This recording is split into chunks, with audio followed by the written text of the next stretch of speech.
My eyes snapped open to Betrayal Reborn. 5 years in the past, yet the memory of tomorrow's humiliation burned fresh in my mind. In this second chance at life, I already knew exactly how my sister and fiancé would betray me at my own surprise birthday party. The familiar scent of lilac perfume drifted through the open window of my bedroom. My sister's signature fragrance that once brought comfort, but now only triggered memories of her victorious smile as she stood beside the man who had promised to love only me. I sat up slowly, fingers trembling as they traced the edge of my silk sheets. The smooth fabric slid between my fingertips as reality settled in my bones. I was back. 5 years back, with all my memories intact. Vivian? My sister's voice called from outside my door. Are you awake? Dad wants us all at breakfast in 20. I'll be down soon, I replied, surprised by the steadiness in my voice despite the storm raging in my chest. I stepped into the shower, letting hot water cascade over my skin while my mind raced through the implications. Yesterday, or rather 5 years from now, I'd been a broken woman, betrayed by everyone I loved and pushed out of my family's company. Then I'd gone to sleep wishing for a second chance, and somehow, here I was. The bathroom mirror fogged as I emerged from the shower, wiping condensation away to reveal my 27-year-old face staring back. 5 years younger, before the lines of bitterness had etched themselves around my eyes, before I learned how disposable I was to the people I trusted most. I dressed deliberately in a white blouse and black pencil skirt, power clothes, and descended the spiral staircase to our family's breakfast room. "Morning, princess." My father's booming voice greeted me as I entered. He sat at the head of the table, the financial section of the newspaper creating a barrier between him and the rest of us. The rustle of paper accompanied each turn of the page, a sound that had been the backdrop to countless family breakfasts. "Good morning, Dad." My voice nearly caught as I looked at him, alive and well, not yet the man who would choose my sister over me when everything fell apart. There she is. My sister Rose jumped up to hug me, her lilac perfume enveloping me in a cloud that made my stomach lurch. As she pulled back, I noticed the diamond earrings dangling from her ears. My earrings, the ones our grandmother had left specifically to me. Just like before, she'd borrowed them without asking. The cold metal of my engagement ring felt like a shackle around my finger as I took my seat at the table. The weight of it seemed heavier this time, now that I knew what it truly represented. Not love, but convenience. A merger of families rather than hearts. "Did you sleep well?" Rose asked, buttering her toast with precise movements. "You were tossing and turning when I checked on you last night?" I nearly froze. She'd been in my room while I slept. The thought sent a chill down my spine. "I had strange dreams," I replied, reaching for the coffee pot to hide the tension in my face. The bitter aroma filled my nostrils as I poured, grounding me in the present. "Nothing important." My father lowered his newspaper slightly. "Make sure you're well rested for the board meeting next week. The Nakamura deal won't close itself." I nodded, a plan already forming. "Actually, I was thinking of calling Marcus today to go over some of the numbers again." My father's eyes narrowed slightly. "Your fiancé can handle the financial side. That's why I brought him into the company." I smiled tightly. "Of course, but I'd like to understand it better myself." Rose glanced up, her fork pausing halfway to her mouth. "Since when are you interested in the financial details? I thought you were happy handling the creative department." "Just taking more interest in the family business," I said lightly, but I could see the concern flash across her face. Any deviation from my previous behavior would raise suspicions. After breakfast, I retreated to my private study and locked the door. The leather of my office chair creaked as I sat down and reached for my phone. With steady fingers, I dialed a number I'd memorized from my previous life. Marcus wasn't our only accountant. "Richard, it's Vivian Lancaster. I need to meet with you today. It's urgent." 3 hours later, I sat across from Richard Thornfield, the forensic accountant who, in my previous life, had helped me piece together the extent of my family's betrayal. Too late to save anything. The bitter scent of his black coffee mingled with the leather-bound portfolio he'd placed between us. "Miss Lancaster, I'm confused about what you're asking me to look for," he said, his pen tapping against his notepad. The rhythmic sound echoed in the quiet conference room I'd booked downtown. far from any familiar eyes. I need you to verify who has access to all our company accounts, I explained, and I need it to be completely confidential. His eyebrows rose. Does your father know about this? This is my preliminary due diligence, I said smoothly. For when I take over as CEO. Richard nodded slowly, though confusion still lingered in his eyes. And the transfers you're proposing are completely legal, I finished for him. I'm simply moving funds that are already under my control to more secure locations. By the time our meeting concluded, I had set in motion the financial safeguards that would prevent what happened in my previous life. The Lancaster Group had always been legally mine. My father had put it in my name for tax purposes years ago, never imagining I would actually exercise that control. In my first life, I'd been too trusting to check the accounts until it was too late. Not this time. My phone buzzed as I left Richard's office. Marcus's name flashed on the screen, and I felt my heart stutter despite my resolve. The man I'd once loved enough to marry, the man who would announce his engagement to my sister at my surprise birthday party tomorrow night. I answered with forced cheerfulness. Hey, you. Viv, where are you? I stopped by your office, but Janice said you've been out all day. His voice held that charming concern that had once melted my defenses. Now it just sounded calculated. Just running some errands, I said. Did you need something? Just checking your schedule for tomorrow. Are you free around 7? I thought we could have dinner at Maison Bleue. The knot in my stomach tightened. This was exactly how he'd lured me to my surprise party the first time around. I heard a soft giggle in the background. Rose, no doubt, helping him set the trap. Sounds perfect, I replied, injecting warmth into my voice. I can't wait. Great, wear that blue dress I love, he said, then quickly added, I mean, if you want to. No pressure. The blue dress that happened to make me look washed out compared to Rose's vibrant red hair and green eyes. The blue dress he'd later told me had been a bit matronly, once he no longer needed to pretend. Of course, I agreed. See you tomorrow. After hanging up, I leaned against the wall of the elevator descending to the parking garage, allowing myself 10 seconds to breathe through the rage and hurt. The polished metal interior reflected a composed woman in a business suit, not a hint of the turmoil within. 10 seconds only. That was my rule now. Feel it, then move past it. Emotions wouldn't save me this time. Strategy would. The elevator dinged as it reached the parking level, and I straightened. The concrete floor amplified my determined footsteps as I walked to my car, each click of my heels a countdown to tomorrow's reckoning. Tomorrow, they would think they were destroying me again. Instead, it would be the first step in my carefully orchestrated plan. Surprise! The shout echoed around the private dining room of Maison Bleue as I entered on Marcus's arm, feigning perfect shock at the gathering of family, friends, and business associates. The champagne glasses clinked, the sound piercing through the chatter as waiters circulated with trays of hors d'oeuvres and flutes of bubbling liquid. Oh my God! I gasped, hand flying to my heart in a performance I'd rehearsed in the mirror that morning. You guys! Marcus's arm tightened around my waist, his cologne, sandalwood and something sharper, wrapping around me like a cloud.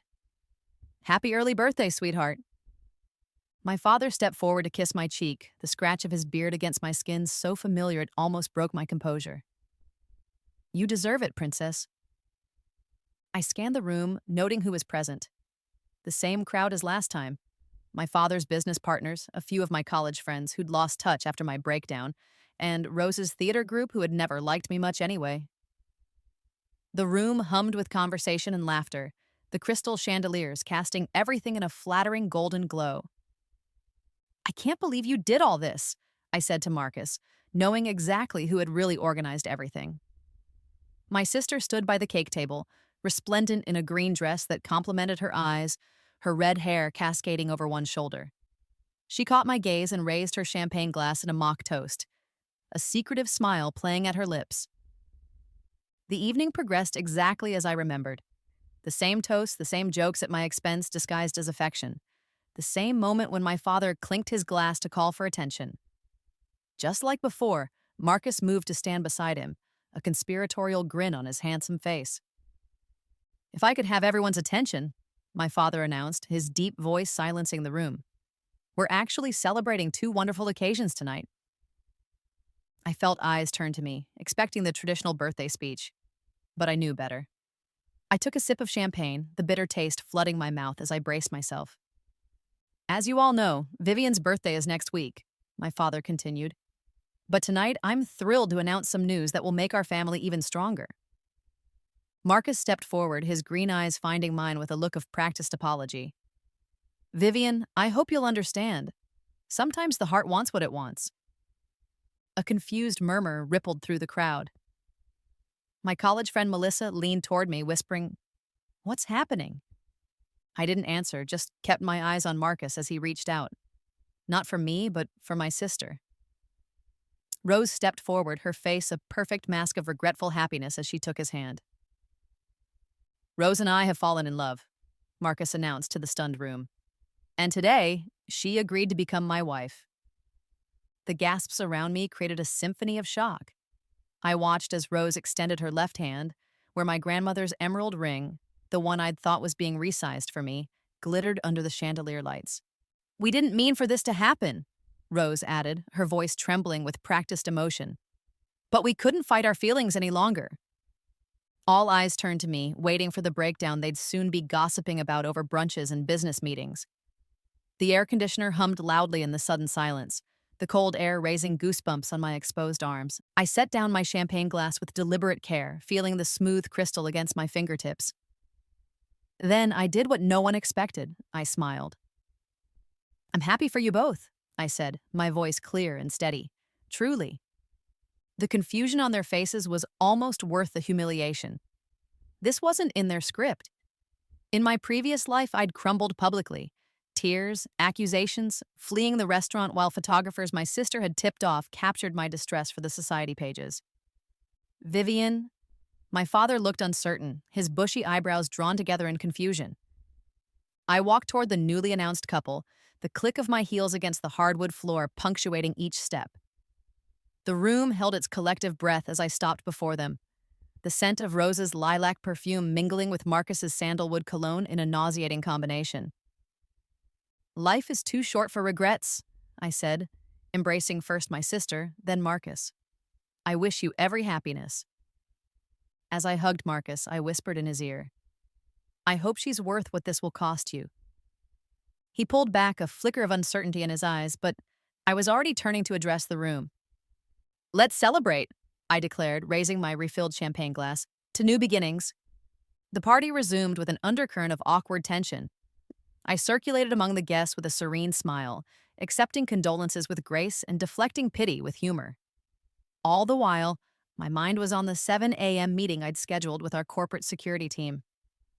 3 hours later, I sat alone in my office at Lancaster Group headquarters, the only illumination coming from my computer screen. The building was empty at this hour, just as I'd planned. The distant hum of the cleaning crew's vacuum provided a rhythmic backdrop to my work. I inserted the flash drive Richard had prepared for me and began the systematic examination of our company's financial records. The clicking of computer keys punctuated my growing resolve as document after document confirmed what I already knew. Marcus had been embezzling from the company for years, with small transfers that added up to millions. In my previous life, I'd discovered this too late, after he'd married Rose and my father had already pushed me out of the company. By then, they'd covered their tracks, and my emotional instability had made my accusations seem like the ravings of a jilted woman. This time, I had proof. I compiled the evidence methodically, the blue light of the screen reflecting off my face as I worked through the night. By morning, I had everything I needed: account numbers, transfer dates, forged approvals with my electronic signature. I forwarded the evidence to my personal email, then to Richard's secure server, and finally to my lawyer with instructions to hold it in trust. Then, I deleted all traces of my investigation from the company system. I couldn't move against Marcus yet, not without exposing my foreknowledge. But I could prepare. The next day, Marcus called as I'd expected. His voice held a practiced blend of remorse and relief when I answered. Vivian, can we meet? I think we should talk about what happened. Of course, I agreed, infusing my voice with just the right amount of residual hurt. The park near my apartment in an hour? The park bench where we met faced a small pond, ducks gliding across its surface in lazy patterns. The October air carried a crisp chill. dead leaves crunching under our feet as we walked in uncomfortable silence before sitting. "I want you to know," he began, "I never meant to hurt you." I stared at the pond, watching ripples expand and fade as a duck dove beneath the surface. The earthy smell of decaying leaves filled my nostrils with each breath. "How long?" I asked quietly. Marcus shifted beside me, his leather jacket creaking with the movement. "Does it matter?" "I suppose not," I conceded. In my previous life, I demanded details, each one a fresh wound. This time, I already knew them all. "Rose and I would like a clean break," he said, relief evident in his voice at my apparent calm. "No messy office politics or family tension. Your father suggested I speak with you about staying on at Lancaster Group?" I turned to look at him then, taking in the face I'd once loved. The sharp jawline, the green eyes that crinkled when he smiled. The slight scar above his right eyebrow from a childhood accident. He'd told me the story on our third date, and I'd thought it made him seem vulnerable and real. "You want my blessing to keep embezzling from my family's company?" The words nearly escaped my lips, but I caught them just in time.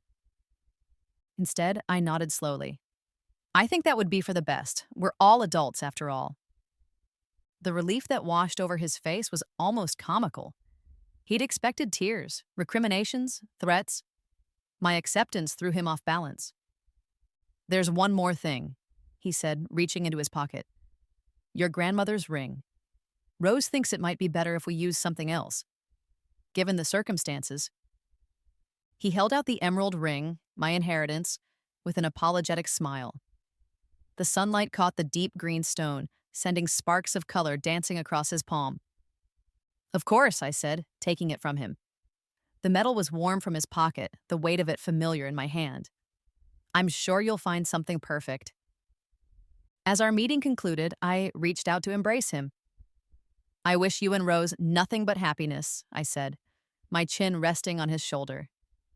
With my face hidden from his view, I allowed myself a small, satisfied smile as I pressed send on the pre-written email to my lawyer containing proof of Marcus's latest fraudulent transaction, one he'd completed just this morning, thinking himself still untouchable. The following weekend, Rose visited my apartment, ostensibly to check on me, but really to scout what she would soon try to claim in the aftermath of my expected breakdown.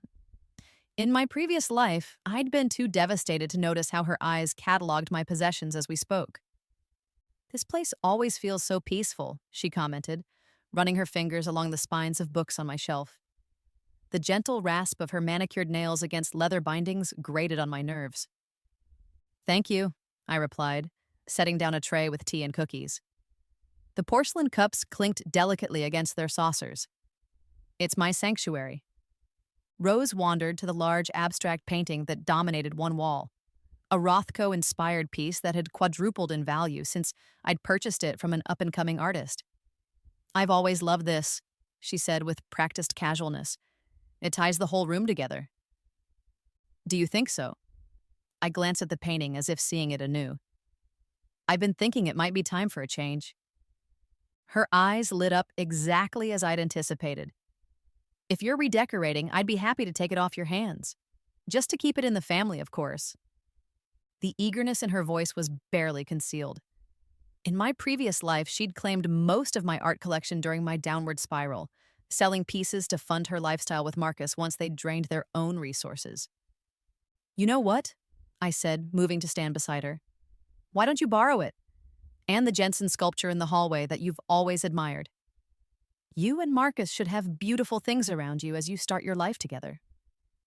Rose turned to me with surprise, her eyes narrowing slightly in suspicion before she masked it with a smile. "Are you sure? That's incredibly generous."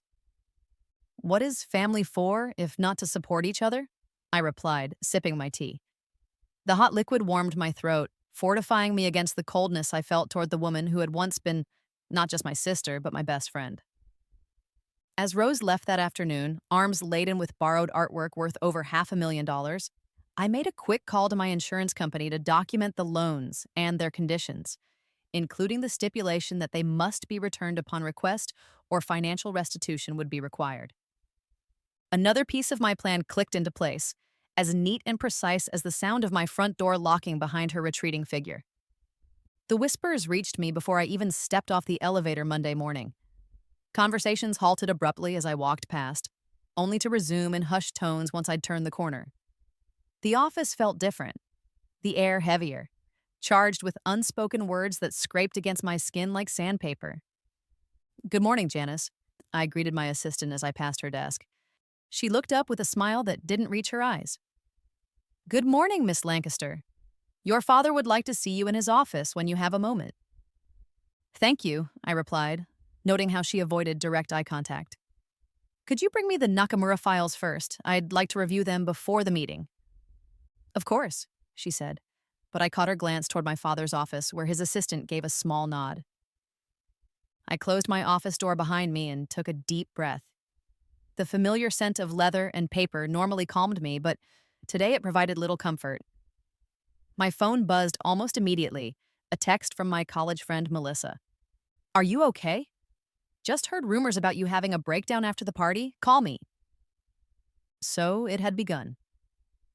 Just as before, Marcus and Rose were spinning their narrative. Poor Vivian. Unstable after being left for her more vibrant sister. Unfit to handle the pressures of the company.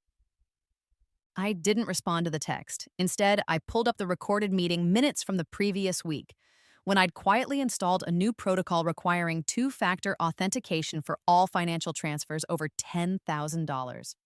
A small change that had passed without comment, but would prove crucial in the days to come. The intercom buzzed, Janice's voice tentative. "Your father is asking if you'll be joining him soon." "I'll be right there," I responded, gathering the Nakamura files I'd already memorized. My father's office occupied the corner of the building, with floor-to-ceiling windows offering panoramic views of the city. He stood looking out at the skyline as I entered, his imposing figure silhouetted against the morning light. "Close the door, Vivian," he said without turning. I did as instructed, then took a seat across from his massive desk without being invited to. The leather chair creaked under my weight, the sound unnaturally loud in the tense silence.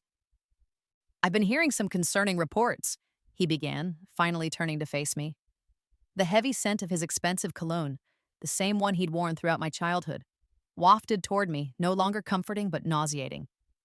"About your behavior since the announcement." "My behavior?" I repeated, keeping my tone neutral. "I'm not sure what you mean." He settled into his chair, the custom Italian leather sighing beneath him. "Marcus mentioned you seemed unusually calm at your meeting, almost detached." I placed the Nakamura files on his desk. I wasn't aware that processing a betrayal with dignity was cause for concern. My father's eyebrows drew together, the same expression he wore when confronting a business rival. "Don't be dramatic, Vivian. These things happen. Rose and Marcus have a connection that predates your engagement. In my previous life, this revelation had shattered me, the knowledge that their affair had been ongoing throughout my relationship with Marcus. This time, I simply nodded. "I'm aware," I said calmly, "which is why I've decided to focus on what truly matters, our company's future.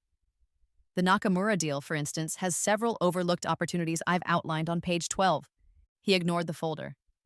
"Marcus and others have expressed concerns about your stability. Given the circumstances, perhaps it would be best if you took some time away from the office." There it was, the first move to edge me out just as before. My hands remained steady in my lap, but inside I felt a surge of cold fury. "I'm perfectly stable," I replied, my voice even. "But I understand the concern. Tell me, Dad, when did you first approve Marcus's request to bypass the standard verification process for vendor payments?" His face remained impassive, but I caught the subtle tightening around his eyes. "I'm not sure what you're referring to." "No?" I smiled slightly. "It's just that I've been reviewing our internal controls as part of the Nakamura preparation. There seem to be some irregularities." My father leaned forward, his massive desk no longer feeling like a barrier but a battleground between us. "Be careful, Vivian. Grief can make people see problems where none exist." "Perhaps," I conceded, rising from my chair. "But numbers don't lie, and documents have a way of preserving the truth. I'll take your suggestion under advisement. Now, if you'll excuse me, I have a meeting with legal about our compliance protocols." As I reached the door, his voice stopped me. Vivian, family should come first. Always. I turned, one hand on the doorknob. I couldn't agree more, Dad. That's precisely why I'm concerned about who's been stealing from our family. The family dinner that night was excruciating. Rose brought Marcus, their hands intertwined on the table as we ate in our father's formal dining room.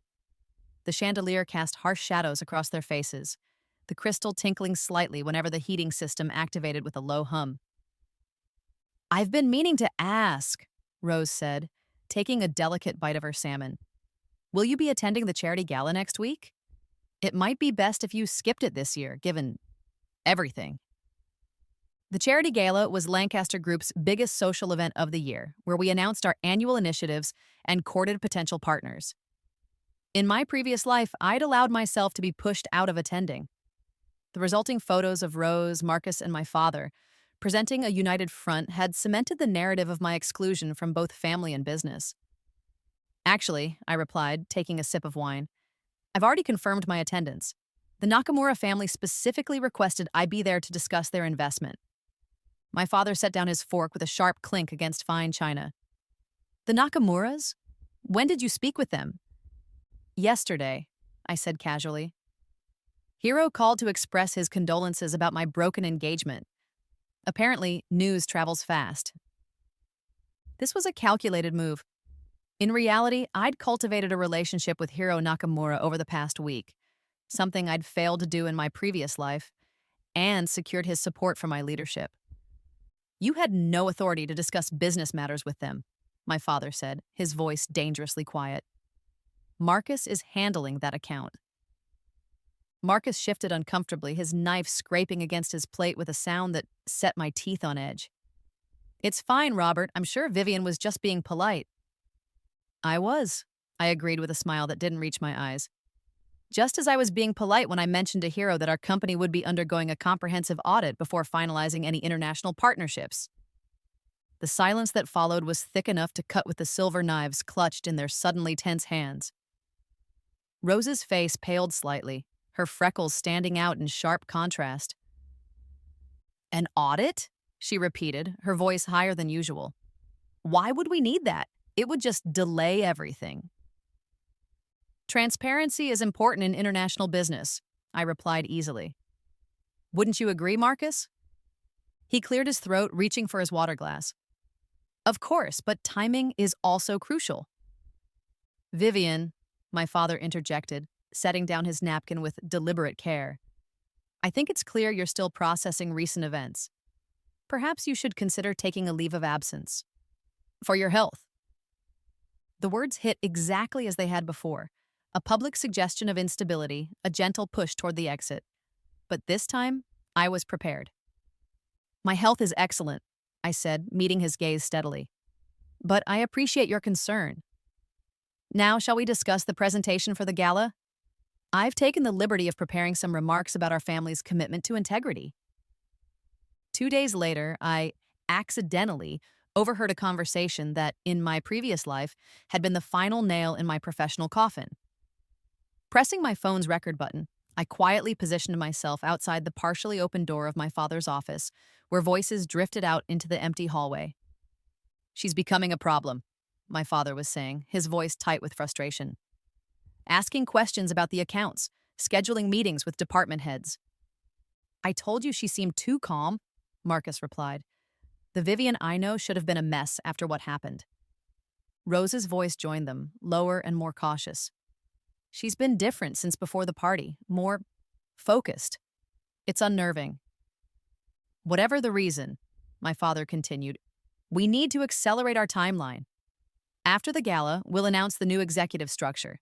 Vivian will be offered a sabbatical, non-negotiable. If she refuses, we'll have Dr. Reynolds provide a recommendation about her fitness for leadership. Is he still willing to do that, Marcus asked, without examining her? My father's laugh was short and harsh. For what I pay him, he'd diagnose the Queen of England by telegram. I'd heard enough. Slipping away silently, I sent the recording to my secure email, then to my lawyer. 3 years at boarding school with Rose had taught me how to move without making a sound, a skill that had proven unexpectedly useful in corporate espionage. The engagement party Rose and Marcus threw at the Belvedere, my favorite venue where Marcus and I had planned to have our wedding reception, was the perfect opportunity for the next phase of my plan. I arrived fashionably late, dressed in a red gown that drew appreciative glances and confused double takes from those who expected me to be hiding at home. Vivian! Rose's voice held a note of panic as she spotted me entering. You came. I wouldn't miss it for the world, I replied, kissing her cheek. The scent of lilac perfume made my stomach turn, but I kept my smile fixed in place. You look beautiful. And she did, in a white dress that closely resembled a wedding gown, her red hair swept up to showcase diamond earrings I recognized from our mother's collection. Another inheritance she'd claimed as her own. Thank you for coming, Marcus said, joining us with champagne flutes in hand. It means a lot. I accepted the glass, raising it in a toast. To new beginnings, I said, the same words I'd offered at my ruined surprise party.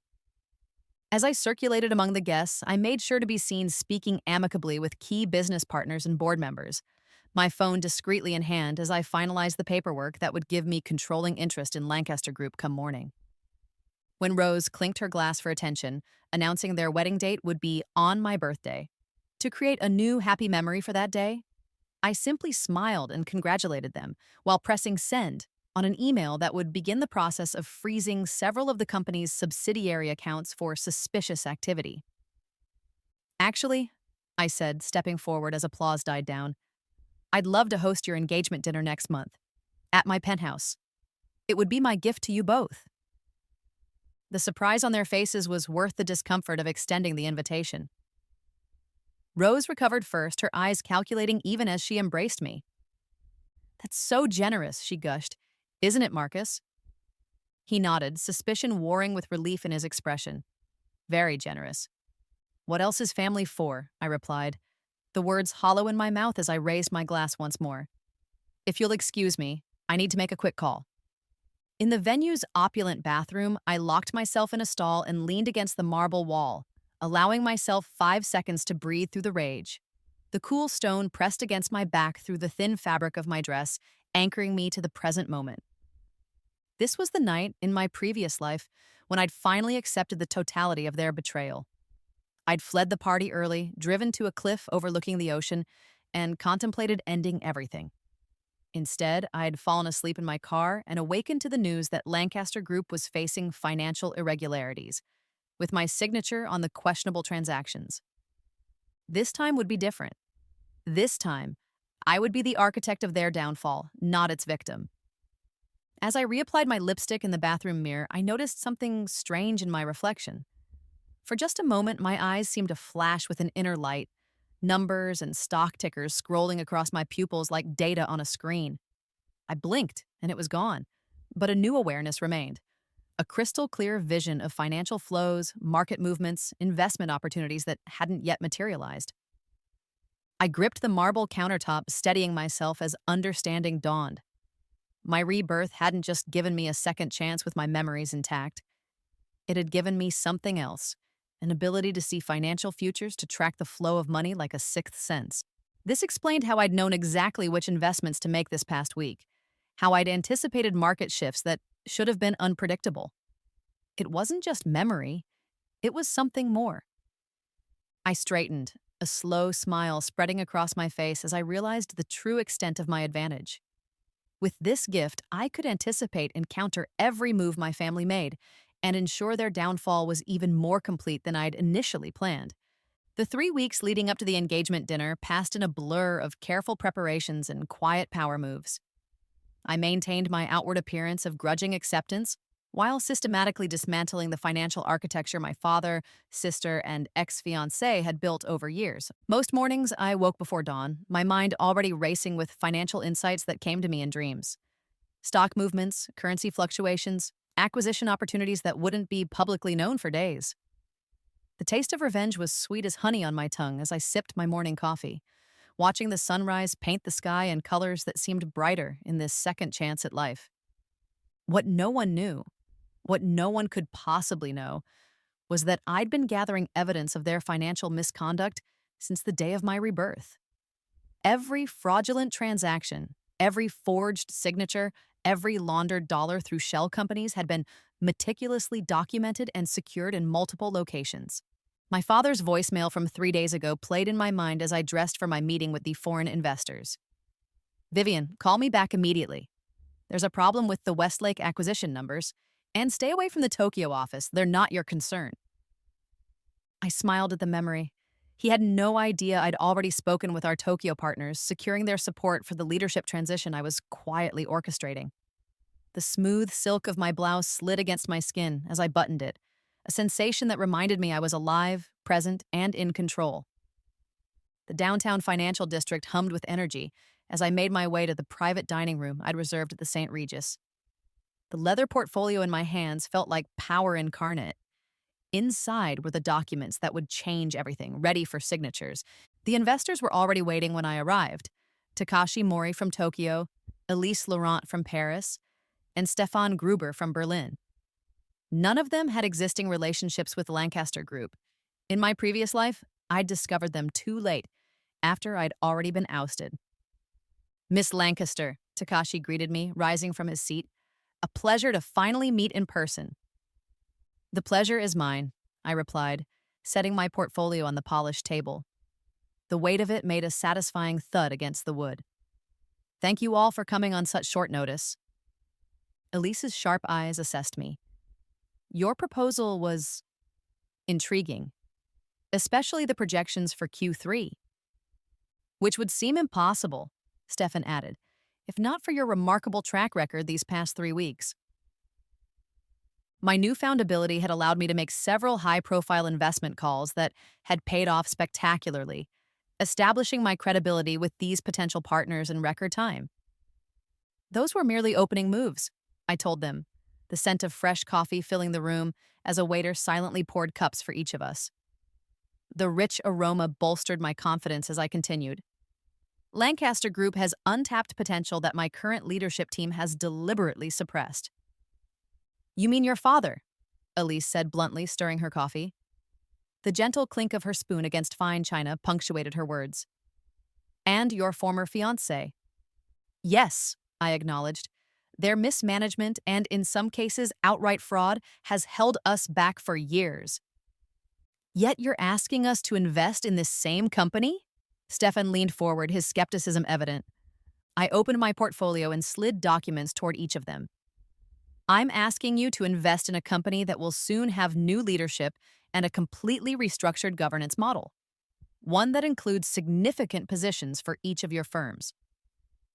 What followed was a 2-hour presentation of my vision for Lancaster Group's future, global expansion, technological integration, and a transparency model that would set new industry standards. By the time dessert arrived, all three had signed the preliminary agreements. There's one more thing, I said as they prepared to leave. The announcement of our partnership needs to coincide exactly with the timing we discussed. No earlier, no later. Takashi nodded, understanding the delicate choreography required. The transfer of shares will be complete by Friday.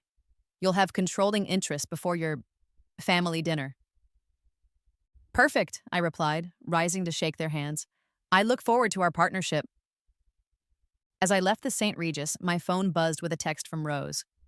Calling to confirm you're still hosting engagement dinner Friday? Need to finalize guest list. I texted back a simple, yes, everything is arranged, and slipped my phone into my pocket, feeling the weight of it against my hip like a loaded gun. Back at my office, I found Marcus waiting outside my door, his expression carefully neutral. The faint scent of his cologne triggered a cascade of memories, both from this life and my previous one, that I pushed aside with practiced ease. Vivian, he greeted me, straightening his tie. Do you have a minute? I unlocked my office door, gesturing him inside. Of course, what can I do for you? He waited until the door closed behind us before speaking. I wanted to discuss the Tokyo account. Your father mentioned you've been in contact with them. Just routine follow-up, I replied, settling behind my desk. The leather of my chair creaked softly as I leaned back. Why? Is there a problem? Marcus remained standing, his fingers drumming against his thigh in a nervous gesture I remembered well. They've been asking questions about our organizational structure, questions they shouldn't be asking at this stage. Perhaps they're simply doing their due diligence, I suggested. International partners tend to be thorough. Or perhaps someone has been sharing inappropriate information, he countered, his green eyes narrowing slightly. Look, Vivian, I know things have been difficult, but undermining company relationships won't help anyone. I raised an eyebrow. Is that what you think I'm doing? Undermining relationships? He had the grace to look uncomfortable, his gaze dropping to the carpet. I'm just saying, sometimes emotions can cloud judgment. And with Rose and me? Marcus, I interrupted, my voice soft but firm. Let me assure you, my emotions aren't clouding anything. In fact, I've never seen more clearly. Something in my tone made him look up sharply. For a moment, I wondered if I'd revealed too much, but he simply nodded, perhaps misinterpreting my words as acceptance. Good, he said, relaxing slightly. That's good to hear, so we'll see you Friday? For the dinner? Absolutely, I confirmed. I wouldn't miss it for the world. After he left, I turned to my computer and pulled up the company's financial dashboard, a system I'd had upgraded immediately upon my return. The new interface allowed me to track every transaction in real time, a capability that had already proven invaluable, and as I watched, a notification appeared. Someone was attempting to transfer funds from our main operational account to a subsidiary in the Cayman Islands. The transaction required my approval, thanks to the new protocols I'd implemented. I smiled, denied the request, and made a note of the attempt. Another piece of evidence for my growing collection. The day before the engagement dinner, Rose and Marcus announced their wedding date in the society pages. May 15th, my birthday, just as they'd planned. The coincidence had seemed merely thoughtless in my previous life. Now I recognized it for the deliberate humiliation it was intended to be. I sat at my kitchen island, the newspaper spread before me as I ate my breakfast. The toasted sourdough crunched between my teeth as I studied their smiling faces in the announcement photo. They looked perfect together, her vibrant coloring complementing his more subdued handsomeness. In another life, the sight had reduced me to tears. In this one, it merely strengthened my resolve. My phone rang. Hiro Nakamura, right on schedule. Vivian-san, his voice greeted me when I answered. I've reviewed the documentation you sent. It is most concerning. Yes, I agreed, taking another bite of my toast. Which is why the timing of our announcement is crucial. My family's reputation is paramount, he continued. We cannot be associated with such practices. You won't be, I assured him. By the time our partnership is public, Lancaster Group will have a completely new management structure. You have my word. There was a brief pause. Your word has proven reliable thus far. Very well, we will proceed as discussed.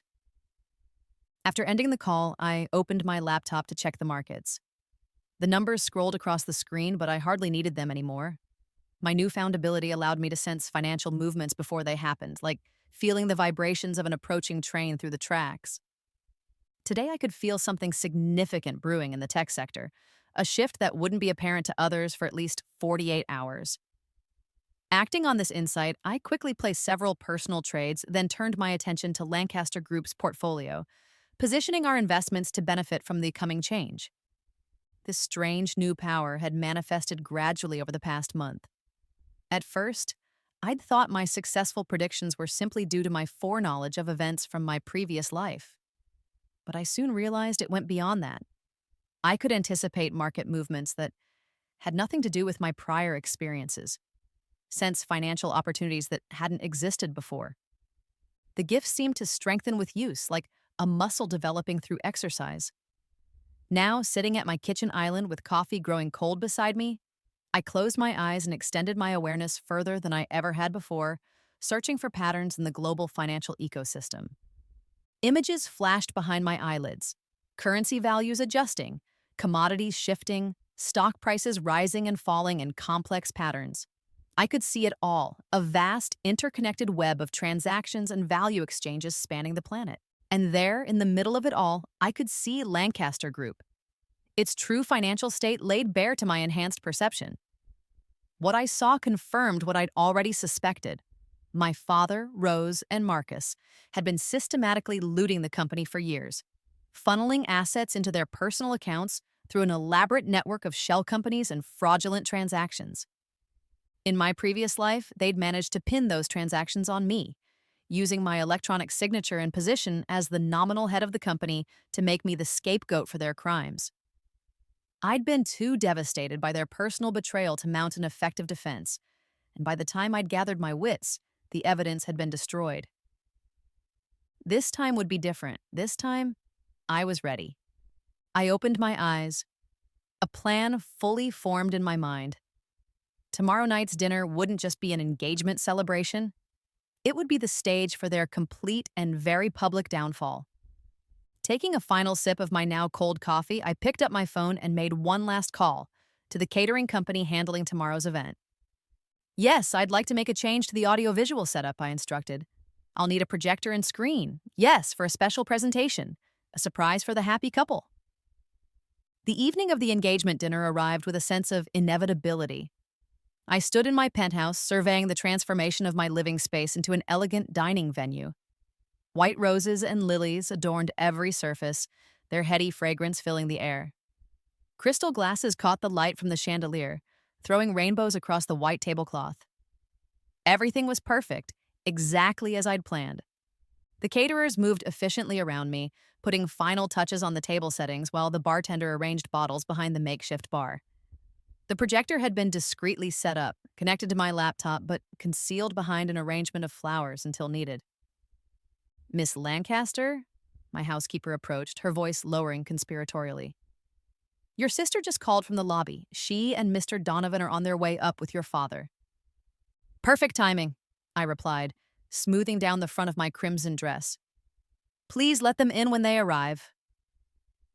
I moved to the floor-to-ceiling windows that showcased the city skyline, twilight painting the sky in deepening shades of purple and blue. My reflection stared back at me. Hair elegantly styled, makeup flawless, expression composed. Only the slight trembling of the crystal glass in my hand betrayed the anticipation coursing through me. The elevator dinged, announcing their arrival. I took a deep breath, set down my glass, and turned to greet my guests with a practiced smile. Rose, Marcus, Dad, I exclaimed, moving toward them with open arms. Welcome! Rose embraced me stiffly, her lilac perfume momentarily overwhelming. The place looks amazing, she said, her eyes darting around to take inventory of any changes since her last visit. You didn't have to go to all this trouble. Nonsense, I replied, kissing her cheek. It's not every day my sister gets engaged. My father handed me a bottle of champagne. Dom Perignon, the same brand we'd had at my ruined surprise party. You're looking well, Princess, he said, studying my face carefully. More settled. I feel settled, I assured him, accepting the bottle with a nod of thanks. Amazing what clarity can do for one's perspective. Marcus hung back slightly, his discomfort evident in the way he shifted his weight from foot to foot. The rustle of his suit jacket seemed unnaturally loud in the momentary silence. Can I offer anyone a drink? I asked, breaking the tension. The other guests should be arriving shortly. Rose's head snapped up. Other guests? I thought this was just family. I took the liberty of inviting a few key business associates, I explained, moving toward the bar. I thought it would be a good opportunity to introduce them to the future of Lancaster Group leadership. My father's eyebrows drew together in concern, but before he could object, the elevator announced the arrival of more guests. Within 20 minutes, my penthouse was filled with board members, major clients, and the foreign investors I'd been courting, all mingling somewhat awkwardly as they sensed the underlying tension.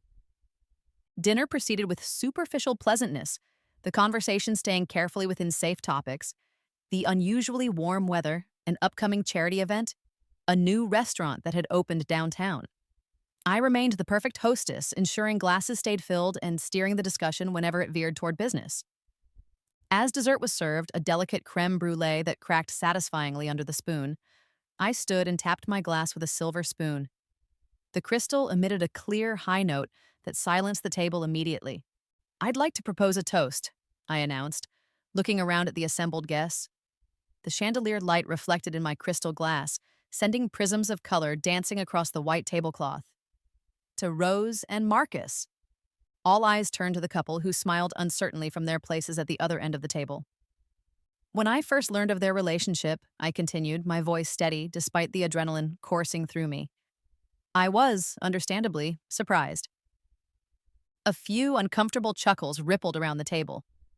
Rose's smile froze in place, wariness creeping into her eyes. But over these past weeks, I've come to see their union as the catalyst for some necessary changes, both personally and professionally. My father shifted in his seat, his napkin clutched tightly in one hand. "Vivian," he said quietly, a warning in his tone. I smiled at him reassuringly. "It's all right, Dad. I've accepted the situation. In fact, I've been inspired to make some changes myself." With that, I pressed a button on the remote concealed in my hand. The flower arrangement beside the far wall parted, revealing the projector screen. My PowerPoint presentation illuminated with the Lancaster Group logo prominently displayed.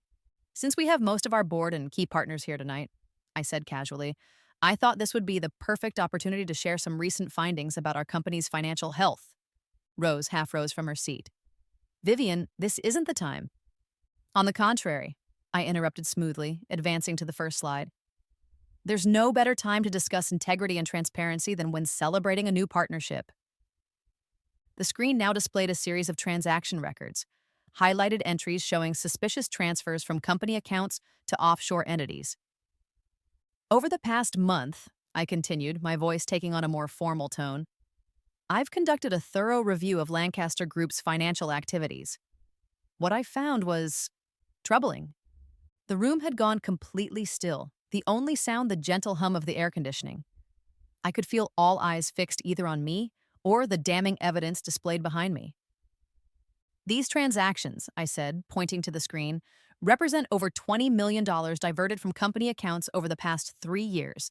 Each transfer was authorized using my electronic signature, a signature I never provided." Marcus stood abruptly, his chair scraping loudly against the hardwood floor. "This is inappropriate," he declared, looking around at the stunned guests. "Vivian is clearly still processing her personal disappointment, and this display is documented evidence of fraud," I finished for him, advancing to the next slide. "Here we have examples of my authentic signature compared to the ones used for these transactions. Our forensic accountants confirmed the forgery last week." Gasps echoed around the table as understanding dawned on the guests' faces. Rose's complexion had gone alarmingly pale, her freckles standing out like spattered paint against white canvas. "Vivian," my father's voice had hardened, all pretense of familial warmth gone. "Stop this immediately." I turned to him, meeting his gaze steadily. "I'm afraid I can't do that, Dad, especially since further investigation revealed your direct involvement in the scheme." The next slide displayed emails between my father and Marcus, discussing how to structure the fraudulent transactions to avoid detection. The incriminating messages had been deleted from the company's servers, but my newfound abilities had helped me trace and recover them from forgotten backups. The room erupted in shocked murmurs. Several board members pushed back from the table, distancing themselves physically from my family as if their corruption might be contagious. "This is absurd," my father thundered, rising to his feet. His face had flushed deep red, a vein pulsing visibly at his temple. "I built Lancaster Group from nothing. I would never jeopardize its future."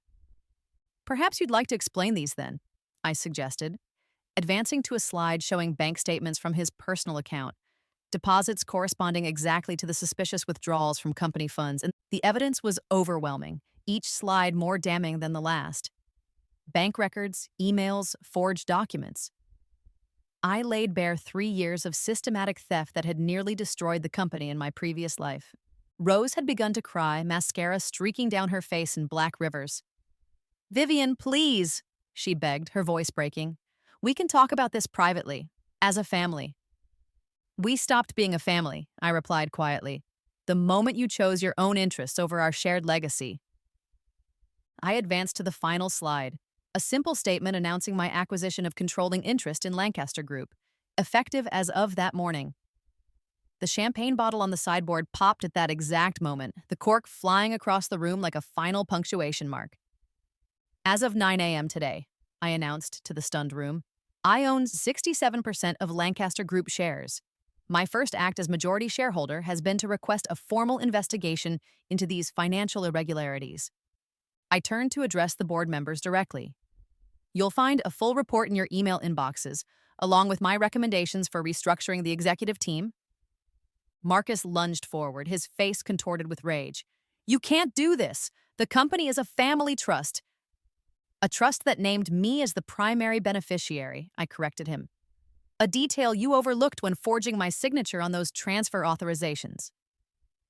My father pushed past Marcus, approaching me with hands outstretched in a placating gesture. The expensive cologne that had once represented security now reeked of desperation. Vivian Princess, let's discuss this rationally. Whatever you think happened, is documented in extensive detail, I finished for him, and has already been reported to the SEC, along with evidence that the three of you were planning to frame me for these irregularities, just as you attempted to question my mental stability when I began looking into the accounts. The room had fallen into a shocked silence, broken only by Rose's quiet sobbing. The crystal glasses on the table caught the light, fracturing it into rainbow patterns that danced across the horrified faces of my family. I've also taken the liberty, I continued, my voice steady despite the adrenaline coursing through me, of freezing your personal accounts pending investigation. The evidence suggests most of your assets were acquired through fraudulent means. You've frozen our accounts! Rose's voice rose to a near shriek. All of them? I nodded. Effective immediately, in simpler terms, you're bankrupt. Marcus staggered slightly, reaching for the back of a chair to steady himself. You can't. I can and I have, I interrupted. The three of you stole from me, from our company, and from every employee who trusted you. Your comfortable lifestyles were built on fraud, and that ends tonight. My father's face had drained of color, the realization of his complete downfall finally sinking in. What do you want? He asked, his voice barely above a whisper. Money? Power? Name your price. I smiled, a genuine smile that felt foreign on my face after weeks of pretense. I already have both, Dad. What I want is justice and the satisfaction of watching you face consequences for your actions. As if on cue, the elevator doors opened and two men in dark suits entered. My security team, right on schedule. Miss Lancaster, one of them addressed me with a nod. Is there a problem here? No problem, I replied, glancing at my shattered family. My guests were just leaving. The room slowly emptied, board members and business associates making awkward excuses as they fled the uncomfortable scene. Only Takashi, Elise, and Stefan remained, watching from a respectful distance as my family was escorted to the elevator. At the last moment, Rose turned back, her tear-streaked face a mask of disbelief. Why like this? She asked, gesturing around at the elegant dinner setting. Why humiliate us publicly? I approached her slowly, stopping just close enough to speak without being overheard by the others. Because that's exactly what you planned for me, I said softly. The difference is I actually had evidence to back my claims. The elevator doors closed on their stunned faces, and suddenly the penthouse felt larger, the air easier to breathe. I turned to my remaining guests with a smile that felt lighter than any I'd worn in years, in either lifetime. I apologize for the dramatic end to our dinner, I said, moving toward the bar to pour fresh drinks. But I believe this calls for a toast. To new beginnings, for real this time. Takashi accepted his glass with a respectful nod. Most impressive, Vivian-san. You've handled this with surprising efficiency. Indeed, Elise agreed, studying me with newfound respect. Though I confess, I'm curious about your timing. You could have exposed them at any point in the past month. Why wait until tonight? I sipped my champagne, the bubbles dancing on my tongue as I considered her question. The truth, that I'd wanted them to feel the same public humiliation they'd inflicted on me in another life, seemed too personal to share. Strategy, I replied instead. I needed to secure the company's future before addressing its past. Speaking of which, shall we discuss our plans for the Asian expansion? As the conversation shifted to business, I felt a strange sense of completion, as if a chapter had closed, allowing a new one to begin. The evidence I'd gathered was irrefutable, the timing impeccable. By morning, the financial world would be buzzing with news of Lancaster Group's dramatic leadership change and the scandal that precipitated it. My family's downfall was complete, their betrayal returned tenfold.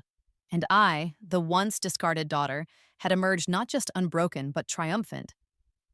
3 days after the disastrous dinner party, I sat in my new office, my father's former space, reviewing the contracts for our expansion into Asian markets. The morning sun streamed through the floor-to-ceiling windows, warming the leather of my chair as I worked. The distant sounds of the city below created a soothing background hum, punctuated occasionally by the ping of incoming emails. Lancaster Group was in turmoil, of course. News of the fraud allegations and leadership change had sent shockwaves through the business community. But I'd been prepared for the chaos, implementing contingency plans that had stabilized our stock price and reassured major clients. The intercom buzzed, my new assistant's voice coming through clearly. "Miss Lancaster, your sister is here. She doesn't have an appointment, but she's quite insistent." I paused, pen hovering over the document I'd been annotating. I'd been expecting this visit, though perhaps not quite so soon. "Send her in, please," I instructed, setting aside my work and straightening in my chair. The door opened to reveal Rose, nearly unrecognizable from the polished socialite who'd flaunted her engagement at my party just weeks ago. Her hair hung limp around her face, her designer clothes replaced by jeans and a plain sweater. Mascara streaked down her cheeks, evidence of recent tears. "Vivian," she began, her voice catching. "I need to talk to you." I gestured to the chair across from my desk. "Please sit."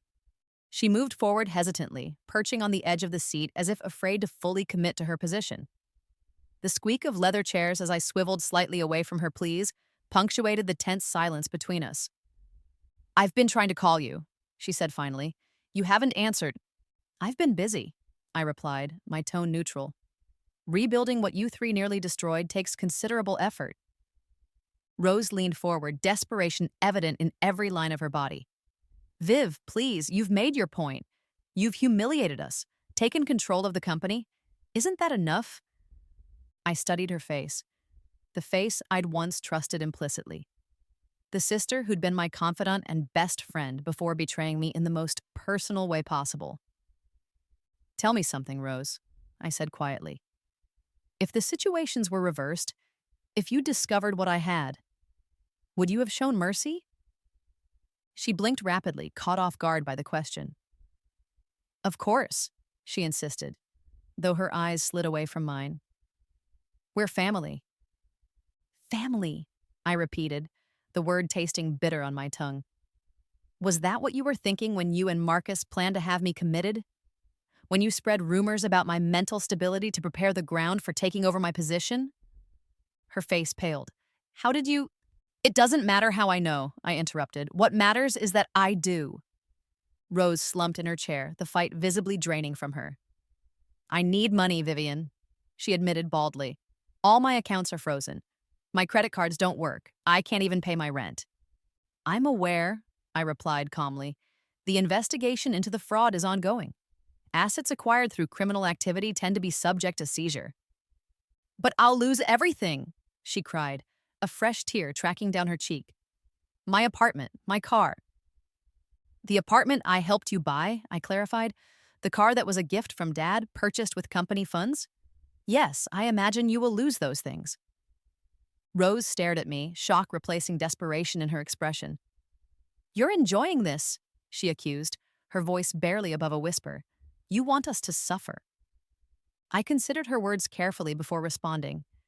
In truth, there was a part of me that did derive satisfaction from their downfall, a dark corner of my soul that thrilled at the justice of it all. But that wasn't all I felt. "What I want," I said finally, "is accountability. You, Marcus, and Dad stole millions from the company. You betrayed my trust in the most personal way possible, and when I began to discover the truth, you planned to declare me mentally unfit rather than face consequences." "It was Marcus's idea," she blurted, grasping at straws. "And Dad's. I just went along with it. I never wanted to hurt you." I laughed, the sound hollow even to my own ears. "Yet you did, repeatedly and deliberately. Tell me, when exactly did you and Marcus begin your affair, before or after he proposed to me?" She had the grace to look ashamed. It just happened, Viv. We didn't plan it." "That wasn't my question," I pressed, leaning forward. "Before or after?" Rose's gaze dropped to her hands, twisting nervously in her lap. "Before," she admitted in a small voice. "But it was just once, and then we tried to stop, but—" "Please," I cut her off, raising a hand. Spare me the details. We sat in silence for a long moment, the weight of years of deception hanging heavy between us. Outside my window, clouds drifted across the sun, momentarily dimming the bright office. What happens now? Rose finally asked, her voice small and uncertain. Now, I replied, you face the consequences of your choices. The legal system will determine the appropriate penalties for fraud. As for your living situation, I suggest downsizing significantly. She stared at me, fresh tears welling in her eyes. Can't you forgive me for all we've been through together? For a brief moment, I allowed myself to remember the sister I'd loved, the girl who'd held my hand on the first day of school, who'd stayed up all night comforting me after my first heartbreak, who'd been my maid of honor at a wedding that never happened. The memories flickered like distant stars, beautiful but impossibly far away. Forgiveness, I said slowly, isn't something you can demand. It's something you earn through genuine remorse and changed behavior. So far, all I've heard from you is regret at being caught and concern for your own comfort. Rose stood abruptly, anger replacing desperation. You've changed, Vivian. You used to have a heart. Yes, I agreed simply. I have changed, and you helped change me. As she stormed toward the door, I called after her. Rose! She paused, hand on the doorknob, not turning around. The artwork you borrowed, I said. I'll need it returned by the end of the week. My insurance company is getting anxious. Her shoulders stiffened, but she said nothing as she yanked open the door and left, the sound of her retreating footsteps echoing down the hallway. I turned back to my window, watching the city below continue its endless rhythm of movement and life. The confrontation had left me feeling hollow rather than triumphant, a reminder that even justified revenge carries its own cost. The following day, Marcus requested a meeting through his lawyer. I agreed, curious to see what approach he would take after Rose's emotional appeal had failed. He arrived precisely on time, dressed in a suit that looked expensive, but not quite as bespoke as his previous wardrobe. The scent of his cologne, once so attractive to me, now made my stomach churn as I watched him settle into the visitor's chair across from my desk. Thank you for seeing me, he began, his tone professionally detached. I appreciate your time. Of course, I replied, equally formal. What can I do for you, Marcus? He cleared his throat, straightening his already perfect tie. I'll be direct. I have information that could be valuable to the ongoing investigation. Details about the structure of the offshore accounts, documentation your team hasn't yet discovered. I leaned back in my chair, studying him with new interest. You're offering to testify against Robert and Rose? A flicker of discomfort crossed his face at my use of my father's first name, but he nodded. In exchange for immunity, yes. Turning on your future father-in-law and fiancé, I observed. That's quite a pivot, even for you. His jaw tightened slightly. It's pragmatic. The evidence against me is circumstantial compared to theirs. With the right deal, I could avoid prison time. I couldn't help but laugh, the sound startling in the quiet office. You really haven't changed, have you? Still looking out for yourself above all others? That's not fair, he protested, but there was no real conviction in his voice. Isn't it? I challenged. You were engaged to me while sleeping with my sister. You helped steal millions from the company that employed you, and now you're willing to betray your co-conspirators to save yourself. He leaned forward, desperation beginning to crack his composed facade. Vivian, be reasonable. My cooperation could save Lancaster Group millions in investigative costs, not to mention the PR benefits of a quick resolution. I'm sure the prosecutors will find your offer interesting, I replied, deliberately vague. But I'm afraid any deals would be their purview, not mine. You could put in a word, he pressed. Your influence would carry significant weight. I studied him thoughtfully, taking in the man I'd once planned to marry. In the harsh, fluorescent lighting of my office, I could see the calculation behind his charming smile, the self-interest that drove his every action. You know what fascinates me, Marcus? I said conversationally. You're sitting there, asking for my help, and you haven't once apologized for what you did. He blinked, thrown off script. I assumed that would be understood. Of course, I regret being caught, I finished for him, not the betrayal itself. Marcus squirmed in his seat, his composure cracking further. What do you want from me, Vivian? Public self-flagellation? I'm trying to be practical here.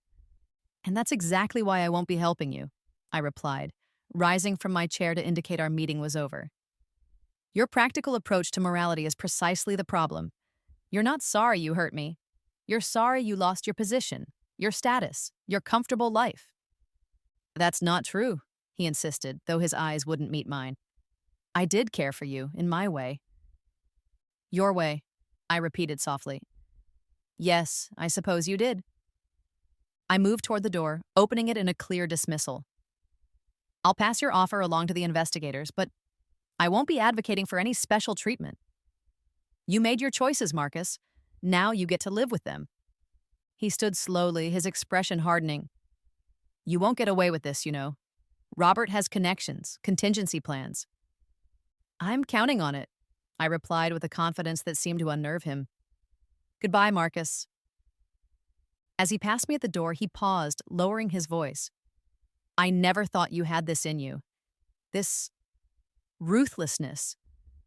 I learned from the best, I told him, meeting his gaze steadily. Now, if you'll excuse me, I have a company to run. The door closed behind him with a satisfying click, and I allowed myself a moment of stillness before returning to my desk. The confrontation had left me feeling strangely empty. Vindicated, yes, but without the surge of satisfaction I'd expected. My father was the last to appear, a week after the disastrous dinner party. Unlike Rose and Marcus, he didn't request a meeting or announce his arrival. He simply appeared in my doorway late one evening as I was preparing to leave, his imposing figure silhouetted against the hallway light. Dad, I acknowledged, carefully keeping my tone neutral. This is a surprise. He stepped into my office without invitation, closing the door behind him. In the dim evening light, he looked older than I remembered. The lines around his eyes deeper, his shoulders slightly stooped under the weight of his expensive suit. You've redecorated, he observed, glancing around at the changes I'd made to what had once been his domain. The dark woods and hunting prints had been replaced with lighter furnishings and abstract art. Even the seating arrangement had been altered, my desk now positioned to showcase the city view rather than to intimidate visitors. I needed a fresh start, I replied, remaining standing. What can I do for you? He moved to the window, hands clasped behind his back as he gazed out at the skyline. The ticking of my watch counted down the seconds before he finally spoke. You've won, Vivian, he said, his voice holding none of its usual dominance. The board supports you. The prosecutors have mountains of evidence. Even our lawyers are suggesting plea deals. I said nothing, simply waiting for him to continue. I've lost everything, he went on. My company, my reputation, my freedom soon enough. Your company? I repeated, unable to keep the edge from my voice. Lancaster Group was legally mine for years. You just never thought I'd actually claim it. He turned to face me, something like respect flickering in his eyes. No, I didn't. That was my mistake. The admission surprised me. In my previous life, my father had never acknowledged an error, never conceded a point. Why are you here? I asked directly. If it's about money... It's not about money, he cut me off. It's about family secrets. Things that could damage Lancaster Group if they became public during a trial. My pulse quickened slightly.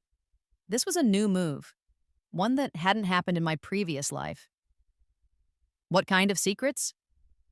The origins of the company, he said, his voice lowering. The early funding, some of our initial clients. I understood the implication immediately. Lancaster Group had been founded in the early 1980s, a time of loose regulations and questionable business practices. I'd never questioned the company's origin story, a tale of entrepreneurial vision and fortunate timing, but I'd always suspected there was more beneath the surface. You're threatening me, I stated, the realization crystallizing. Either I help you avoid prosecution, or you'll expose secrets that could damage the company I've just taken control of. He spread his hands in a gesture that might have seemed conciliatory if not for the calculation in his eyes.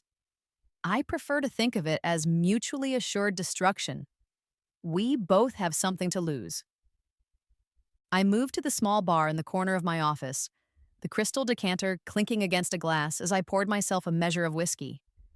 The rich, smoky scent filled my nostrils as I took a small sip, considering my response. You know what's fascinating? I said finally, turning back to face him. You still think this is a negotiation, that we're making a business deal. His eyebrows drew together in confusion. Isn't that what this is? No, I replied simply. This is me showing you the door. I set down my glass and walked to the office entrance, pulling it open in a clear dismissal. Whatever secrets you think you have, they're 30 years old. Ancient history. The company can weather their revelation far better than it could continue under corrupt leadership. You can't be serious, he said, genuine shock registering on his face. You'd risk everything just to see me punished. Not everything, I corrected him. Just whatever it takes to ensure justice is served. You taught me that, Dad. Always be willing to pay the price for what you truly want. He stood frozen for a long moment, staring at me as if seeing me for the first time. You've changed, he said finally, echoing Rose's words from days earlier. Yes, I agreed. I have. As he moved toward the door, defeat evident in every line of his body, I added quietly, for what it's worth, I wish it hadn't come to this. He paused on the threshold, his back to me. Do you? He asked, his voice barely audible. I considered the question honestly. Did I wish things had been different? That my family had loved me enough to treat me with basic decency? I wish you had been the father I deserved, I said finally. The father I thought you were. He nodded once, a short, sharp movement, then walked away without looking back. The sound of his footsteps receded down the hallway, each one more distant than the last. I closed the door and returned to my desk, the victory I'd sought for so long suddenly feeling hollow. In the quiet of my office, surrounded by the trappings of success, I allowed myself to acknowledge what I'd been avoiding. Revenge, however justified, was a poor substitute for the family I'd lost. The final confrontation came 2 weeks later, at the Lancaster Group board meeting where my restructuring plan would be officially ratified. I arrived early, reviewing my presentation one last time as I waited for the other members to arrive. The conference room smelled of fresh coffee and the subtle fragrance of the white lilies I'd had placed in the center of the table, a personal touch to mark the beginning of a new era. The directors filtered in gradually, exchanging subdued greetings. Many still seemed uncomfortable with the dramatic power shift and ongoing scandal, though none had opposed my leadership openly. I'd spent the intervening weeks shoring up support, demonstrating my vision and competence, proving I was more than capable of steering the company through this crisis. At precisely 9 a.m., as I prepared to call the meeting to order, the door opened once more. My father entered, flanked by Rose and Marcus, all three accompanied by stern-faced lawyers clutching leather portfolios. The conversation died immediately, all eyes turning to the unexpected arrivals. Robert, I acknowledged coolly, using his first name rather than Dad in this professional setting. This is a surprise. I wasn't aware you were still on the board invitation list. As the founder of this company, he replied, his voice carrying the authority that had once made executives and politicians alike defer to him, I believe I have a right to address the board regarding its future. The tension in the room ratcheted up several notches. Board members exchanged uncomfortable glances, uncertain how to respond to this confrontation. I don't believe you do, I countered calmly, not since you resigned your position following the fraud allegations. Allegations that remain unproven in court, one of the lawyers interjected smoothly. My clients are here to propose a resolution that would benefit all parties and preserve Lancaster Group's reputation. I studied the three people who had once been my family, now united against me. Rose looked uncomfortable but determined, her gaze fixed somewhere over my shoulder. Marcus maintained his professional mask, though I could see the calculation behind his pleasant expression. My father stood straight-backed and resolute, every inch the business titan he'd once been. The board has already reviewed and rejected your previous settlement offers, I reminded them. Nothing has changed since then. Actually, my father said, something has. He nodded to one of the lawyers who stepped forward to distribute bound presentations to each board member. What's this? Asked Gerald Winters, our longest-serving director, leafing through the document with a frown. Evidence, my father declared, that the current leadership of Lancaster Group, specifically my daughter, has engaged in market manipulation, insider trading, and corporate espionage over the past month. A murmur of shock rippled through the room. I remained perfectly still, betraying no reaction as I accepted my copy of the presentation. "That's a serious accusation," I observed, my voice steady. "With serious evidence to support it," Marcus added, speaking for the first time, "particularly regarding certain investment decisions that showed unusual foresight." He was referring, I realized, to the investments I'd made using my financial vision, the uncanny ability to predict market movements that had manifested after my rebirth. Of course, they would seem suspicious to outside observers. They had been perfect in their timing, impossible to explain through conventional analysis. I set the document aside without opening it. Is there a point to this theatrical display? My father stepped forward, placing his hands on the back of an empty chair. "Our proposal is simple. The board reinstates me as CEO with Marcus as CFO. In exchange, these findings remain private, sparing Lancaster Group a second scandal that would certainly destroy its remaining value." "And what about the fraud charges?" I asked, genuinely curious about their endgame. "A misunderstanding," Rose spoke up, her voice tentative but gaining strength. "The result of administrative errors that could be corrected without criminal proceedings." I looked around the table, taking in the expressions of the board members. Most seemed troubled, a few angry, but none appeared convinced by my family's desperate gambit. "I see," I said finally, rising to my feet. The subtle power move drew all eyes to me, standing while they remained seated. "You're asking this board to reinstate leadership that has already admitted to financial misconduct based on unsubstantiated accusations against the person who exposed that misconduct." "The accusations are substantiated," one of the lawyers insisted, tapping the presentation. "The trading patterns are perfectly legal and explainable," I interrupted, "as our compliance department has already confirmed." This was, strictly speaking, true. I'd been careful to document conventional rationales for each decision, creating paper trails that would withstand scrutiny even if the true source of my insights remained my secret. I reached for the remote control on the table, activating the large screen at the front of the room. "In fact, I anticipated this move, gentlemen. And ladies," I added with a nod to Rose and the female board members, "which is why I prepared this." The screen displayed a comprehensive analysis of Lancaster Group's financial health before and after I'd taken control, a stark contrast that showed the company's rapid recovery under my leadership. Charts and graphs illustrated increased stability, renewed investor confidence, and projected growth that far outpaced industry standards. "In 4 weeks," I continued, advancing through my presentation, "we've stabilized our stock price, reassured major clients, and secured new international partnerships that will ensure Lancaster Group's future for generations to come." I clicked to the final slide, a simple statement of our core values with integrity listed first. "We're building something new here, something better, and we're doing it the right way." I set down the remote and faced my family and their lawyers directly. "So, no, I will not be stepping aside, and yes, the fraud investigation will continue to its natural conclusion." My father's face had darkened with anger, a vein pulsing visibly at his temple. "You're making a mistake," he warned, his voice low and dangerous. "No," I replied simply. "I'm correcting one." I turned to the head of security, who had been standing discreetly by the door throughout the exchange. "Please escort our visitors out. They no longer have authorization to be in this building." "You can't do this," Rose protested, her voice rising. "We built this company." "And then you nearly destroyed it," I reminded her. "But that ends today." The security team moved forward, professional and calm as they surrounded my family and their legal team.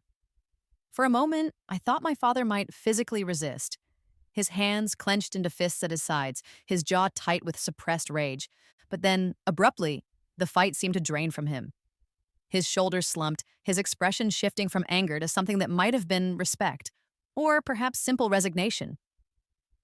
"You win," he said quietly as the security guards approached. "Completely." It was the last thing he said to me before being escorted from the room, Rose and Marcus following in stunned silence. The sound of the door closing behind them echoed with finality. I turned back to the board, aware of their evaluating gazes. "Well," I said with a small smile, "shall we continue with today's agenda?" The tension in the room gradually dissipated as we moved through the business at hand, my restructuring plan receiving unanimous approval by the meeting's end. As the directors filed out, several paused to offer quiet words of support or congratulations. Left alone in the conference room, I stood at the window overlooking the city, watching the patterns of traffic and pedestrians far below. The confrontation had gone exactly as I'd planned. My family's desperate move anticipated and countered before they'd even conceived it. Yet the victory felt different than I'd imagined. There was satisfaction, certainly. Justice had been served, my position secured. But the rage that had driven me since my rebirth had dimmed, replaced by something quieter and more contemplative. I had won, completely, as my father had acknowledged. The question now was what to do with that victory.